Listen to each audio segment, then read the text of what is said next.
Hoy vamos a hablar del control de plagas o el control vectorial en la industria alimentaria. Ya sabemos que la industria alimentaria es un sector muy controlado por diferentes normativas. Lógicamente su producto acarrea muchos riesgos, que es la comida, las intoxicaciones son frecuentes y están muy controlados por una parte por la autoridad sanitaria, ¿de acuerdo?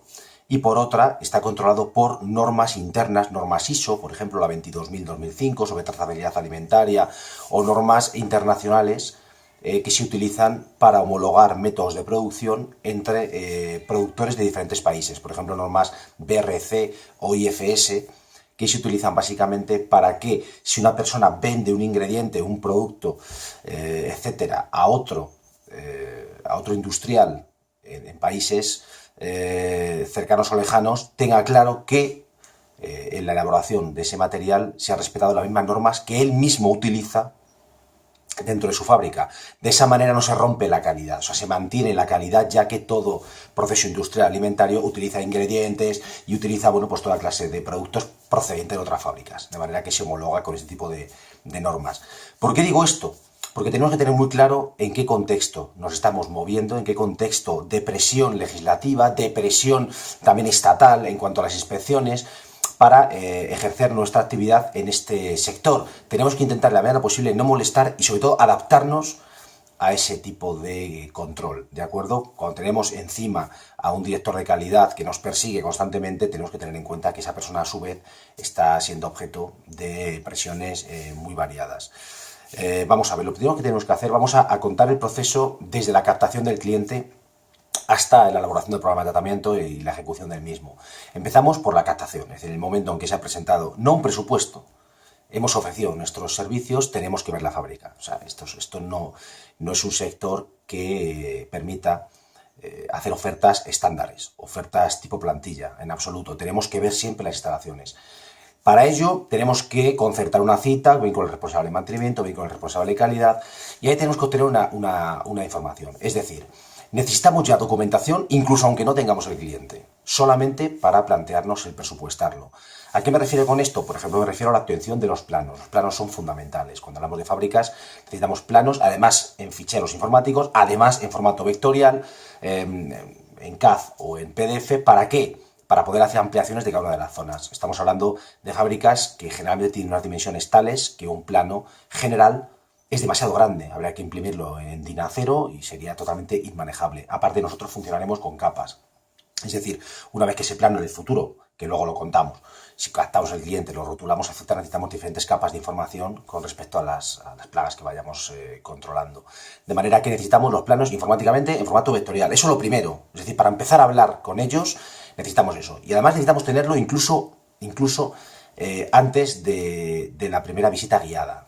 ¿De acuerdo? Podemos haber tenido unos contactos comerciales con el cliente, ahí se obtienen los planos, preparando la visita guiada. En esa visita guiada lo que vamos a hacer nosotros, obtendremos o bien haremos, si no nos lo proporcionan, un diagrama de flujo de la actividad industrial. Es decir, tenemos que conocer un poco el proceso productivo. O sea, tenemos que saber a qué se dedica esta gente, cuál es el producto final, cuáles son los ingredientes, cuáles son los abastos, los proveedores.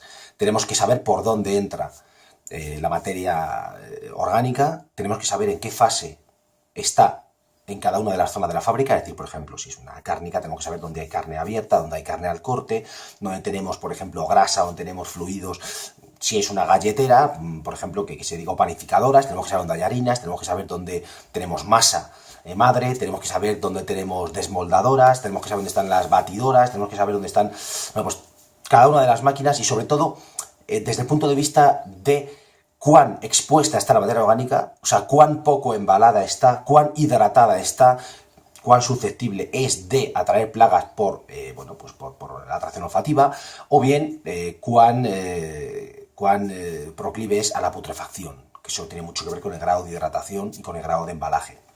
Todo eso tenemos que saberlo, hacer un diagrama de flujo y en ese diagrama pues pondremos una serie de estados, de flechas que los conectan para tener muy claro cuáles son los puntos críticos y tener muy claro dónde la plaga puede detectar la materia orgánica, dónde puede consumirla, dónde hay moliendas, harinas, etcétera. ¿De acuerdo? Todo eso tenemos que tenerlo muy claro.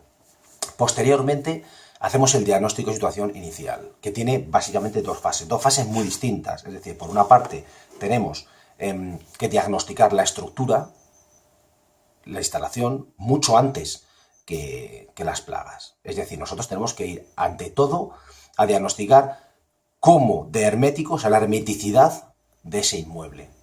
Tenemos que tener claro dónde está el alcantarillado, qué tipo de tapas ocluyen ese alcantarillado, qué tipo de desagües tenemos en las soleras, qué tipo de ventanas, qué tipo de mallado en las ventanas, qué tipo de, bueno, pues de burletes en las puertas.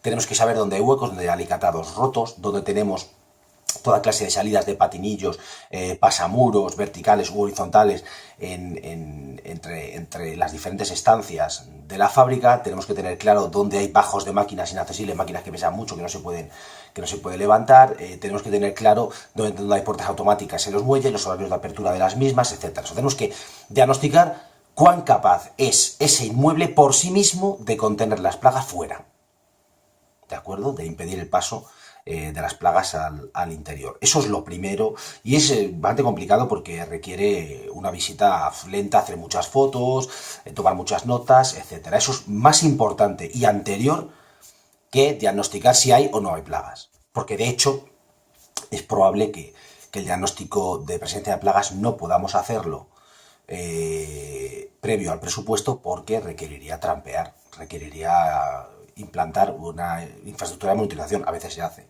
gratuitamente, podemos hacerlo evidentemente con un coste bajo, es decir, poniendo pocas trampas en zonas muy críticas. Bueno, podemos hacernos una idea pasando al cabo de unos días de qué es lo que tenemos allí, pero digamos que el diagnóstico sería previo a todo. Bueno, una vez que tenemos el diagnóstico, que tenemos un poco orientado con los planos, diagramas de flujo y demás, pues ya nos vamos a diseñar un poco las medidas de control de plagas pasivas, o sea, las medidas de exclusión que se llaman. Que bueno, pues básicamente se trata de mejorar la hermeticidad a un nivel máximo.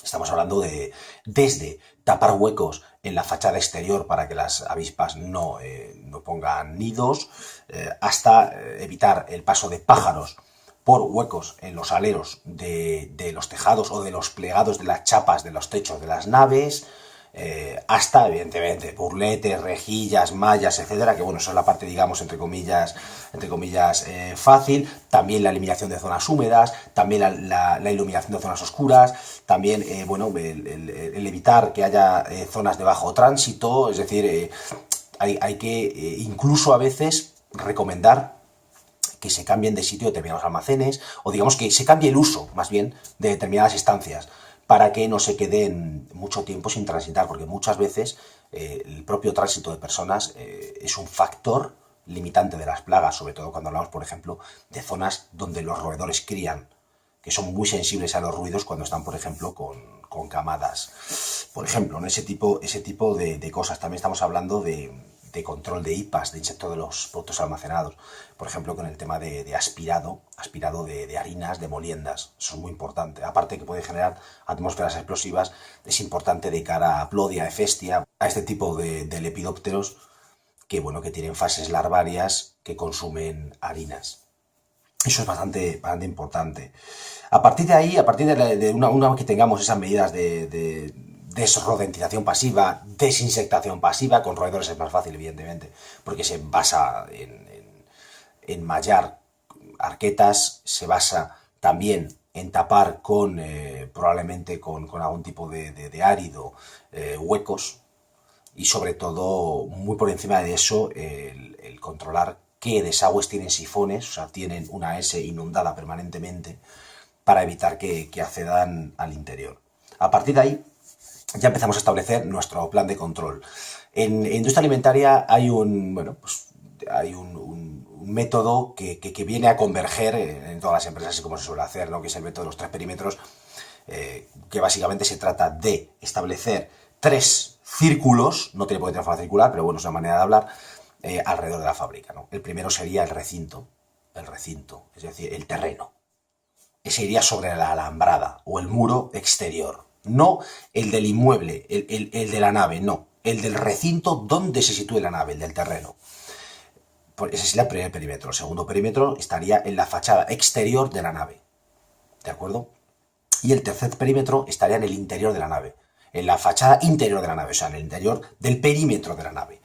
Luego a esto habría que añadirle, evidentemente, una serie de trampas, puntos de control en el interior de las instalaciones no perimétricas, en zonas de cierto riesgo. Es importante especificar de cierto riesgo, porque en el interior, alejado del perímetro, no conviene poner nada, a no ser que sea estrictamente necesario, porque lógicamente hay mucho más riesgo de que contamine el producto. Es mucho más riesgoso que se fragmente un cebo, o bien que aparezca un trozo de una trampa en alguna parte, o que simplemente con una transpaleta alguien rompa una estación adhesiva, rodenticida, de seguridad o lo que sea, y bueno, pues un fragmento acabe en una cadena transportadora o acabe en cualquier sitio, de manera que es importante dentro, lo que es dentro de la fábrica, poner lo mínimo y ponerlo además en zonas de alto riesgo y además con una accesibilidad baja para las máquinas y para las personas. Así evitamos que se pueda romper y fragmentos acaben donde no deben.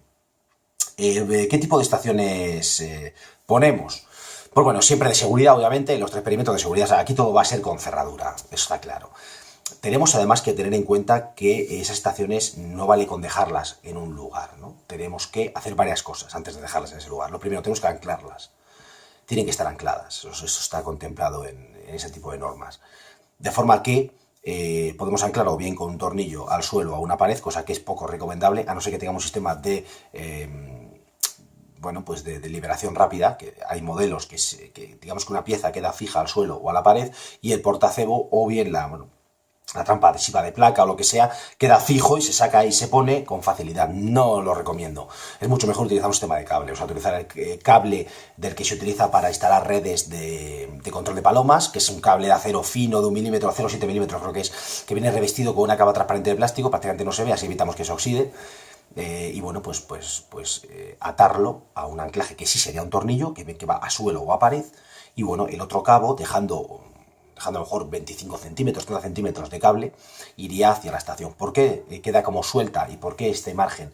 Para poder barrer o aspirar por debajo, porque las labores de limpieza muchas veces bueno, pues son dificultadas por las estaciones de control de artrópodos o bien de roedores. Se hace con cable. ¿Qué hay que hacer más? Tenemos que marcarlas.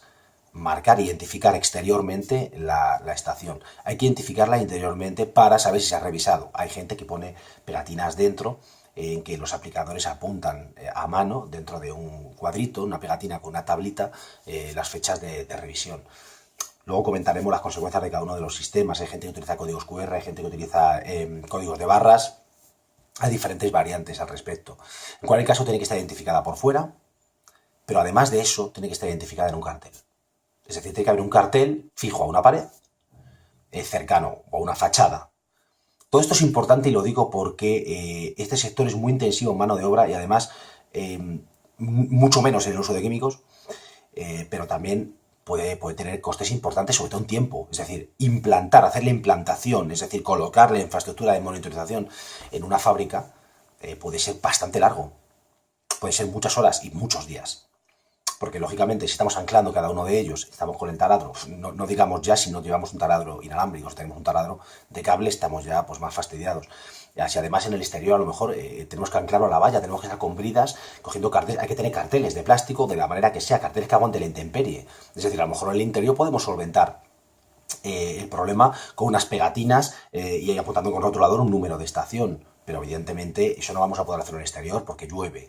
Si llueve tenemos el problema de que bueno, pues se pueden levantar esas pegatinas, se pueden estropear, de forma que a lo mejor en el exterior tenemos que funcionar con placas de plástico, que bueno, que a lo mejor hay que sujetar con bridas a una reja exterior, o bien incluso podemos tener que sujetarlas con postes, porque ese perímetro exterior a lo mejor no está vallado o no está vallado correctamente, o no está vallado en todo su recorrido. De manera que a lo mejor tenemos que clavar picas en el exterior con los carteles, o tenemos que taladrar y atornillar carteles plásticos o de chapa en una fachada exterior. O bien en el interior puede ocurrir que no podamos pegar pegatinas, o puede ocurrir también que, bueno, pues las chapas, por ejemplo, la nave no tenga paredes en el interior, sino chapas típicas de las naves, que son acero plegado, y a lo mejor tenemos que remachar esos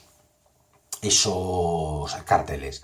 Es decir, todo esto hay que mirarlo muy bien porque es un coste importante. No es un coste baladí, no es una tontería que hagamos una sola vez y bueno, en el fondo da igual, no. Hablamos de muchas estaciones, podemos hablar de decenas, pero podemos hablar de cientos de ellas en los perímetros y además se van a estar estropeando continuamente. O sea, hay que estar reponiendo carteles año tras año. A lo mejor año tras año tenemos que reponer el 10% de los carteles, igual que tenemos que reponer el 10% de las estaciones porque se han roto. De manera que esto sí que hay que tenerlo bastante en cuenta. Con respecto al marcaje a la intemperie, que esto es una cosa que quería hablar en concreto. A veces ocurre, sobre todo en climas húmedos, que tenemos las estaciones exteriores siempre sin marcar. Sin marcar. ¿Por qué? Las pegatinas que se ponen por fuera se levantan constantemente. Esto ocurre cuando es o mucho calor, que ya muy soleados, o húmedos. Y además ocurre que la pegatina interior, la que podemos poner en la tapa del portacebos, pues también se despega. O bien no se puede escribir con bolígrafo o con rotulador indeleble. ¿Por qué? Porque está húmeda. Y no podemos escribir. Esto es un problema. Y muchas empresas no saben solventarlo. Es decir, el sistema de escribir la fecha de la revisión a mano dentro del portacebos solo es viable en interiores. Vamos a dejarlo claro. En exteriores es una mala idea. Y en interiores también, porque es una idea antigua. Hay que intentar, la medida posible, funcionar con códigos QR mucho mejor que con los códigos de barra, porque el código QR lo puede leer un móvil de gama baja. No hace falta un smartphone cualquiera. Con cámara puede leer códigos QR.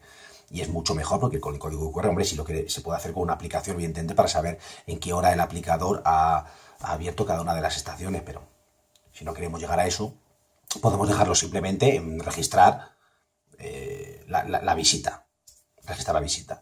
Pero eso es importante. Lo del código QR, buena idea, con pegatinas en interiores. Y si no, bueno, ya veríamos otros métodos, pero en cualquier caso no es viable las pegatinas ni fuera y dentro del portacebos en el exterior. Hay que hacerlo de otra manera. O sea, el portacebos hay que remacharle una placa o hay que marcarlo de otra manera, con algún tipo bueno, pues a lo mejor que venga rotulado ya de fábrica, que los hay. Hay que buscar la manera, pero desde luego no puede ser así. A veces es mecánica, a veces se hace por raspado.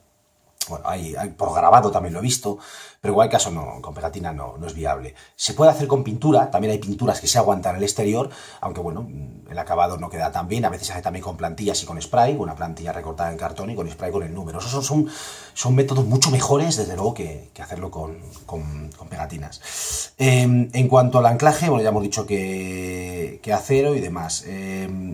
Vamos a ver. También tenemos que hablar del tipo de estaciones que vamos a utilizar. Pues bueno, pues en el perímetro del terreno, perímetro 1, pues vamos a utilizar, evidentemente, el portacebo de toda la vida. O sea, portacebos de seguridad con llave, bueno, pues con cebo. Ahí sí podemos poner cebo. No hace falta poner precebo o placebo como en el interior. Es decir, sí podemos poner materia activa, podemos poner un biocida, podemos poner un rodenticida. ¿De acuerdo? Podemos meter difenacón, lo que sea, bromaderona, lo que fuere. Eso es digamos, el tipo menos especial, el tipo más frecuente. En el perímetro 2, que sé que está en el exterior de la fachada, también podemos utilizar rodenticida. Hay gente que ahí, bueno, pues te puede pedir el cliente, o bien un técnico puede decidir, el director técnico puede decidir poner, por ejemplo, precebo ahí. Bueno, tampoco es mala idea poner un bloque con, bueno, pues básicamente sin materia activa, para detectar cuando hay consumo y cuando lo haya, pues sustituirlo por un bloque con materia activa, con rodenticida. También los hay con marcadores fluorescentes para las heces y demás, para que se pueda detectarlo en las heces de los roedores, etcétera. Bueno, esto ya un poco al gusto de la persona y según la necesidad del sitio. Evidentemente, un matadero o una industria cárnica tiene un poder de atracción de ratas brutal, o una industria dedicada, por ejemplo, a los embutidos, o sea, el control de roedores es una lucha constante. Ahí, evidentemente, vamos a utilizar rodenticida en los dos perímetros, el 1 y el 2. En otros sitios, pues solo en el 1. El perímetro 3, que es el interior, ahí ya no vamos a utilizar materias activas. De hecho, incluso el uso de precebo o placebo es desaconsejable. Ahí lo que vamos a hacer directamente es colocar trampas adhesivas mixtas, como la Bell Trapper. Bueno, hay varios modelos de llave. Van con llave y según coloques la tapa, pues te permite que entren roedores, o bien solo permite que queden abiertas unas ranuras para la entrada de artrópodos rastreros. Lo mejor es dejar abiertas todas y que entren ambas cosas. De manera que, bueno, tenemos una ventaja, y es que es una trampa mixta. en una sola localización, en el punto 1, la zona 1, pues solo podemos una, no hace falta poner dos, una de artrópodos y otra de roedores, porque bueno, se puede quedar pegado el roedor, aparte son placas de cierto tamaño, son las mismas placas que utilizamos, las mismas tablas adhesivas que utilizamos para atrapar ratas y ratones de forma rápida en una vivienda o en un restaurante, solo que vienen en un cajeado de seguridad con su llave y demás permiten, pues bueno, porque tienen entradas laterales que entren cucarachas. Eso es lo que vamos a poner dentro. Y ya está. Es decir, en el aspecto artrópodos rectantes y roedores, eso es lo que vamos a poner. Luego ya, evidentemente, controlaremos hipas con trampa de feromonas, controlaremos a artrópodos voladores con insectocaptores, etcétera. Eso es otra historia. Pero lo que viene a ser blatodeos, oniscidios y roedores lo vamos a hacer con ese tipo de trampa. Con respecto al plano, ¿de acuerdo? Es importante especificar que es un plano que va a ir con capas de información. Es decir, nosotros vamos a tener una capa que determine dónde están las estaciones de captura mixtas interiores. Otra capa donde estén los insectocaptores. Otra capa donde estén las trampas, por ejemplo, de feromonas atractivas para Plodia de festia, para lepidópteros, insectos putos almacenados. Otra para el perímetro exterior, ¿de acuerdo? O sea, vamos a intentar en la medida de lo posible tenerlo separado y codificado por colores y con una simbología. El plano tiene que tener una leyenda, no vale con poner cruces o aspas donde esté cada estación, no tiene ningún sentido. Hay que clasificarla por tipos, ¿de acuerdo? Nos lo van a demandar, eso es importante que lo tengamos hecho. En cuanto a las revisiones, van a ser generalmente quincenales y en algunas zonas mensuales. Aquí nos tenemos que olvidar de revisiones semestrales o trimestrales. Trimestrales puede llegar a ser en alguna industria pequeña, básicamente dedicada a la logística, o sea, que sea alimentaria, pero solamente transporte o como mucho reenvase, ¿de acuerdo? Que bueno, que comprar por mayor y vender por menor, cosas así, pero en cuanto hay elaboración, en cuanto tenemos corte, triturado, horneado, lo que fuere, o sea, cuando ya tenemos cierta transformación alimentaria o elaboración alimentaria, vamos a tener que funcionar con revisiones quincenales o mensuales. Como he dicho antes, esta ocupación es muy intensiva en mano de obra, es decir, vamos a controlar las plagas a base de muchas visitas y muchos cambios de trampas y muchas recomendaciones en cuanto a mejoras de la estructura, bueno, a base de mucho control más que a base de mucho químico. De hecho, el químico, luego hablamos que va a ser complicado aplicarlo, según en qué zonas. Tenemos que llevar unas hojas de monitorización, o sea, unos registros de presencia de plagas dentro del local. Estos son unas tablas, básicamente, en que definimos la materia activa que estamos utilizando, en este caso ninguna. Bueno, en el exterior sí pondremos el rodenticida utilizado, en el interior pondremos que es una placa adhesiva de captura física y bueno, pues ahí vamos a codificar qué es lo que vemos. Todo lo que vemos. Es decir, si no hemos visto una cucaracha, pero hay pegadas dos arañas, unos incidios a un bicho bola, un crustáceo, o hay pegado una polilla, o hay pegado una mosca, lo vamos a apuntar. Es decir, no tiene por qué ser específicamente una plaga. No hace falta que sea mosca de la fruta, no hace falta que sea un blatodeo, no. Puede ser perfectamente cualquier tipo de arácnido, puede ser cualquier cosa, como si es una escalopendra, lo que sea, lo vamos a apuntar. Y vamos a poner el número. Una escalopendra, 22 drosófilas, 5 oniscidios, lo que sea, psicódidos, formícidos, son hormigas, lo que fuere, lo vamos a apuntar. Con el tema de roedores, bueno, más fácil, o está o no está, y si está, pues habrá que poner el número de roedores y sobre todo también, al igual que con los blatodeos, con cucarachas y roedores vamos a poner siempre el número de individuos jóvenes y adultos, ¿de acuerdo? Las ratas lo diferenciaremos como juveniles y adultos y en los blatodeos como ninfas o adultos, como estadios ninfales o adultos. En cualquier caso, eso lo vamos a registrar y va a ir referido a un número, a una referencia de la trampa, que a su vez va referida a una ubicación en el mapa. Esto tiene que hacerse así porque luego, posteriormente, con todo eso, vamos a hacer estadísticas también, por ejemplo, con las trampas para hipas, para Plodia festia, todo este tipo de voladores. Bueno, voladores, las larvas son las que se comen la harina, que eso no son voladores, la fase larvaria, pero sí lo son los adultos. Vamos a establecer conteos Y ahí sí que vamos a utilizar tablillas adhesivas que vienen reticuladas, vienen con una cuadrícula para poder facilitar, que a lo mejor tenemos 500 polillas, a lo mejor no tenemos que contar las 500, podemos coger 5 o 6 cuadros estándar que tengan una densidad de polillas pegado más o menos media y contamos esas y multiplicamos, ¿no? Lo hacemos por retícula.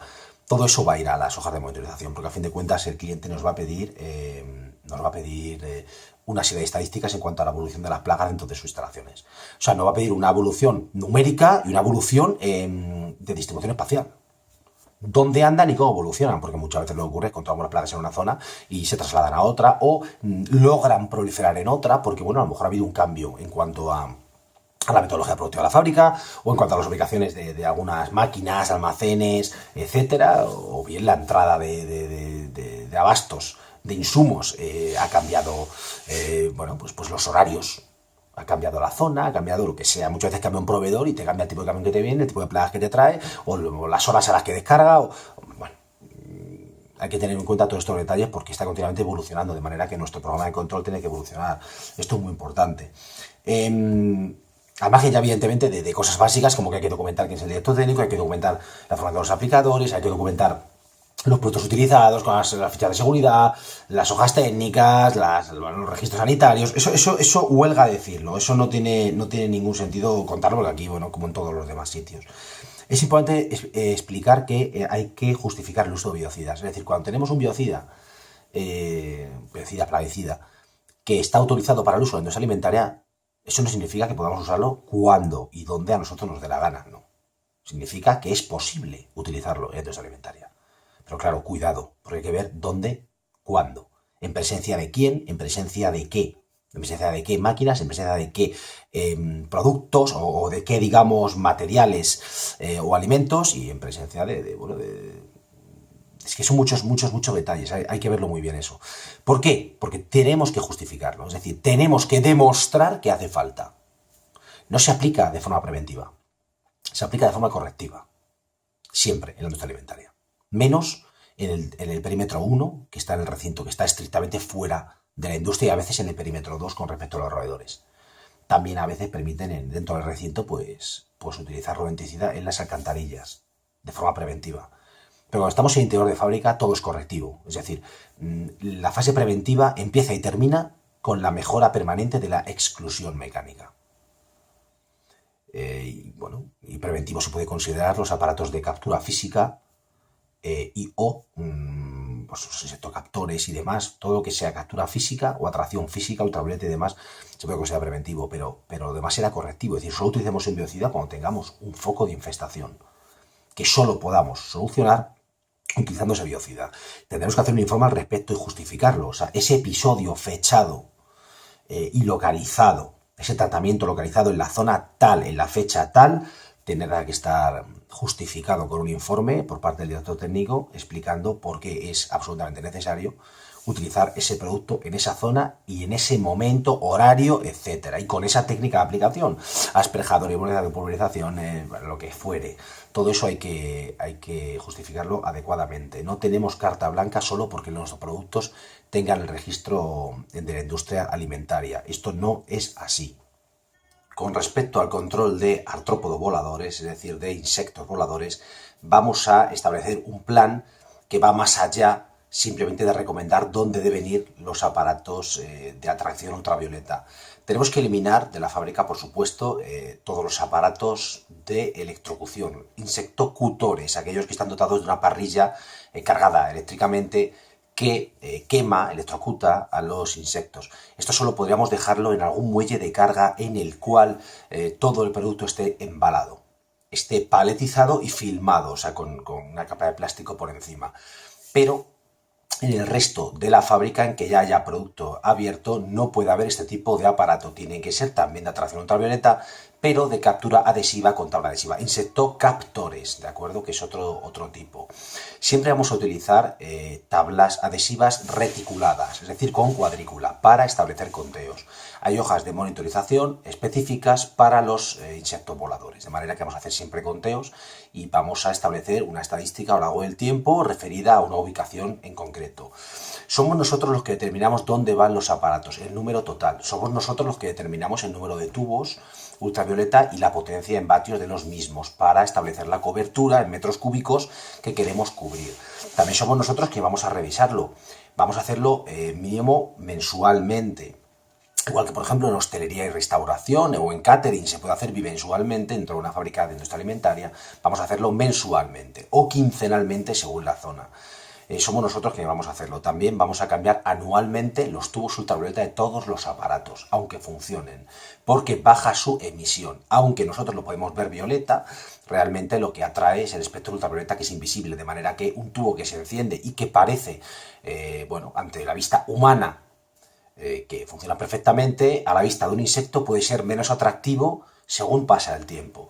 Mantener estos aparatos también incluye, además de situarlos en el plano, de documentar los hallazgos, apuntar a las hojas de monitorización, el número de insectos y la identificación de los mismos, también incluye limpiarlos. Es decir, hay que limpiarlos y hay que tenerlos en buen estado permanentemente, asegurarse de que no han sido apagados por el personal, que es muy típico en las fábricas, alguien apague alguno, registrar las averías de los tubos, sustituir los tubos que se rompan, no solo aquellos que estén bien y que haya que hacerlo por horas de funcionamiento. Es decir, el mantenimiento lo tenemos que llevar nosotros, no el departamento de mantenimiento. Y forma parte en la industria alimentaria del plan de control vectorial de una manera intrínseca.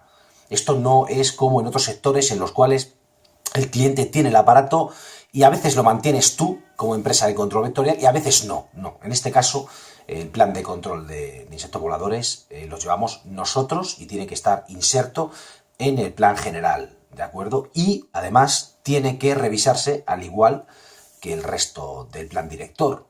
Es decir, según los resultados de la monitorización, podemos aumentar la potencia de ese aparato. Podemos aumentar el número de esos aparatos y también de esos hallazgos, pues se derivan recomendaciones metodológicas o de mejora estructural al cliente. Oye, mira, pues en esta zona se ve que tiene que haber una entrada de insectos exteriores por tal. Pues bueno, evidentemente solo detectamos con los aparatos. Es decir, los datos que apuntamos de esos aparatos tienen necesariamente que generar unas conclusiones, que a su vez esas conclusiones producen unas recomendaciones. ¿De acuerdo? O sea, ese ciclo de retroalimentación entre toma de datos, evaluación de los datos, recomendaciones al cliente, cambios metodológicos o estructurales y cambios en nuestro plan director de plagas, de control de plagas. Otra vez vamos al principio, toma de datos, una vez hemos corregido esos factores, hemos mejorado esa infraestructura, hemos cambiado esas frecuencias de revisión, o hemos, pues mejorado aparatos, o bien cambiado el uso de determinadas salas, lo que fuere. Tenemos que funcionar siempre en un bucle de retroalimentación positiva, es decir, de aprendizaje constante y de corrección constante del plan director. Y eso incluye también los insectos voladores. Esto es importante porque si no, no es un plan de control de plagas. Y Sanidad nos lo puede requerir. O bien el Departamento de Calidad nos puede requerir pruebas de que evaluamos lo que hacemos, de que lo sometemos a mejora constante y de que, de alguna manera tenemos algún sistema propio de evaluación de resultados, de medición de esos resultados. En la industria alimentaria el control vectorial tiene que ser mensurable y tiene que ser científico, ¿de acuerdo? No podemos funcionar simplemente porque no hay plagas, da igual, aunque no haya plagas y aunque no haya problemas, tenemos que seguir buscando ese tipo de mejoras de forma permanente. La idea es ir generando un registro documental muy rico. Vamos a tener un montón de información y de datos sobre las plagas, dónde están, cómo evolucionan, hacia dónde se dirigen, pues cómo responden, digamos, o cómo reaccionan a los cambios que introducimos en la exclusión o a los cambios que introducimos en las prácticas que recomendamos a los operarios de esa fábrica, etcétera. Digamos, nosotros actuamos, determinamos, la plaga reacciona y volvemos a revisar el plan de control. Tenemos un plan de control, un programa de lucha vectorial, ¿de acuerdo? Ese programa de lucha vectorial básicamente pues será una serie de tablas que indican con qué periodicidad se hace qué cosa en qué zona. ¿De acuerdo? O sea, se hace corresponder un tipo de revisión, cambio de placas adhesivas, conteo de polillas, cambio de recebo en los perímetros exteriores, cebado de alcantarillas, cambio de feromonas, lo que sea. Y todo eso irá correspondido a unas zonas y a unas plagas objetivo. Y eso hay que irlo revisando, es decir, revisarlo puede ser dar el ok, o sea, aunque no cambie porque las cosas están bien, nosotros daremos el ok. O sea, tiene que estar firmado que en una fecha concreta se ha contrastado los resultados de la monitorización, los resultados que tenemos en cuanto a la evolución de las plagas, y se ha determinado que el plan cambia. Y la periodicidad de tal revisión en tal zona cambia o no cambia. Pero ambas cosas, tanto un cambio como un no cambio, tiene que estar fechado y firmado por el director técnico. Esto es importante. También tenemos que ver las ventajas de informatizar los registros. ¿Por qué?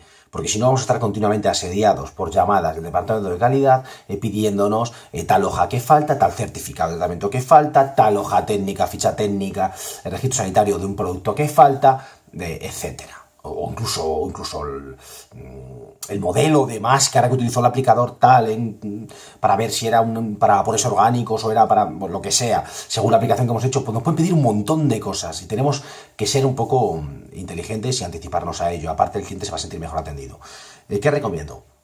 Utilizar la nube, o sea, un servicio de la nube, Dropbox, OneDrive, Google Drive, lo que sea, y darle acceso a un área de esa nube a ese cliente, para que consulte sus propios documentos. Es decir, allí tendremos, aparte de toda la documentación estándar de control de plagas, tendremos las hojas de monitorización, tenemos el plan de control de plagas y bueno, pues básicamente él podrá irlo revisando. Nosotros podemos muchas veces apuntar la monitorización a mano. No siempre vamos a tenerlo, digamos, todo protocolizado con un iPad, con una aplicación en que rellenemos. A veces sí, pero bueno, otras empresas pues lo hacen a mano y no pasa nada. Luego se pasa a limpio en la oficina y se actualiza. Pero en vez de mandar un mail o llamar al responsable de calidad y estarle molestando cada vez que actualizamos la hoja o que nos la pida él, lo que hacemos aquí nos subimos a la nube. Y en su ordenador le va a saltar una notificación que diga la empresa ha modificado tales archivos. Entonces ya van a saber que eso está hecho. Eso es una manera barata y fácil. La manera más cara y más difícil, pero también muy buena, es hacer un área de clientes reservada en la web. O sea, en la web de la empresa de control vectorial, pues que haya una serie bueno, pues con unos parámetros de acceso de usuario clave, pues tengamos unas zonas que accede cada cliente específicamente a la suya. Y lo mismo, exactamente lo mismo. Solo que nosotros pues subiremos los archivos actualizados cada X tiempo. Es menos cómodo que la nube porque no hay una sincronización bidireccional. Es todo unidireccional hacia arriba. Tenemos que eliminar las versiones anteriores con las versiones nuevas. Es un poquito más tedioso, pero es exactamente lo mismo. Es importante que funcionemos de esa manera porque así se van a sentir mejor atendidos. Vamos a recibir menos llamadas que muchas veces piden documentación que ya tienen.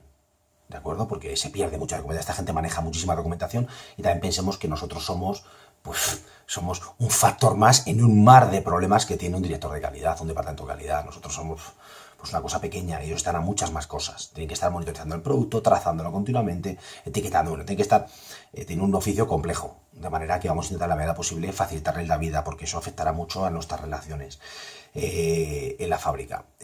Tenemos que tener en cuenta con qué tipo de gente nos vamos a relacionar. Hay dos departamentos clave con los que tenemos que tratar. Uno es mantenimiento, con el que vamos a hablar sobre todo de la infraestructura, y es quien va a tener más la voz cantante a la hora de mejorar la hermeticidad del local. El otro es calidad, que va a manejar sobre todo la documentación y va a revisar un poco nuestro trabajo. Tenemos que llevarnos muy bien con el director de calidad, el director de mantenimiento. Ambos directores, ambos responsables, tienen que ser, tenemos que tener una relación completamente fluida con ellos. Y con sus departamentos en general, con toda la gente que trabaje allí en esos departamentos, porque son los que nos van a ayudar. Calidad, presión a mantenimiento para que aplique las mejoras que nosotros recomendamos. Yo, a mi vez, recomiendo que mejor hablemos con mantenimiento en paralelo con calidad, porque si no vamos a generar tensiones. La gente de mantenimiento hará las cosas de mejor grado y si la pedimos nosotros, por favor, que no si se las impone el departamento de calidad. De manera que hay que tener un poquito de mano izquierda y es recomendable llevarlo bien con todo el mundo. En cualquier caso, he querido ofrecer un poco una visión general de lo que es un plan de control en la industria alimentaria y el tipo de cosas que se hacen. Lo podré ir desarrollando posteriormente. En cualquier caso, más o menos con este briefing, yo creo que queda un poco claro qué tipo de oficio es y cuán diferente es a lo que solemos hacer las empresas de control de plagas en otro tipo de instalaciones, como por ejemplo servicios comunitarios o bien bueno, pues viviendas, restauración y demás. Esto es otra cosa, no tiene nada que ver.